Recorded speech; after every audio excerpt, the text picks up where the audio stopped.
Guys আজকে আমার বউ আমার জন্য রুটি করতে গিয়ে যে আমার উপরে এত রাগা রেগে যাবে আমি তো স্বপ্নেও ভাবতে পারিনি। হ্যাঁ গাইস চলো তোমাদের সবকিছু শুরু থেকে বলি, তাহলে তোমরা সবই বুঝতে পারবে। গাইস ব্যাপারটা হলো যে আজকে আমি সকাল সকাল ঘুম থেকে উঠে দেখি আমার আম্মুরা তো এখনো পর্যন্ত ঘুম থেকে উঠেনি। সেই কারণে আমি আমার বউ ভাবলাম তাহলে আমরা দুজনে আজকে দোকানটাকে খুলে দিই। সেই জন্য আমি আমার বউ মিলে দোকানটা খুলে এক এক করে মালপত্রগুলো গুছোতে লাগলাম। আর মালপত্রগুলো গুছিয়ে দিয়ে আমি ফাইনালি চলে এলাম কারখানায় আমার কাজটা কমপ্লিট করার জন্য। এরপর আমি বেশি লেট না করে ঝপঝপ আমার কাজটা কমপ্লিট করতে লাগলাম।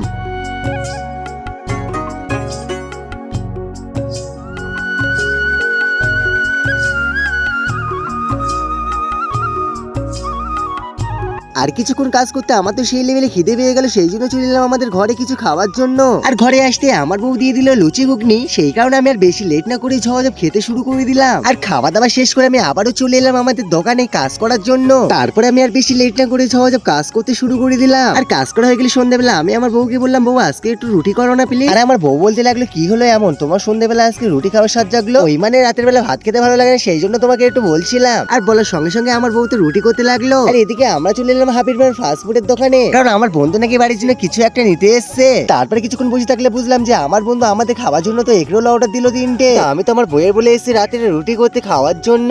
আজকে শিওরলি মনে হচ্ছে আমার বন্ধু আমার বইয়ের কাছে আজকে আমার মার খাওয়াবে। যেহেতু আমার বন্ধু আমাদের জন্য এগরোল নিয়ে নিয়েছে, সেই জন্য আমি আর বাদ দেবো না। চলো খাওয়া যাক, যা হবে দেখা যাবে পরে। চলো আমরা তাহলে এগরোল খাই। তোমাদের সাথে দেখা হচ্ছে next video. Tata bye bye, ভালো থেকো সবাই।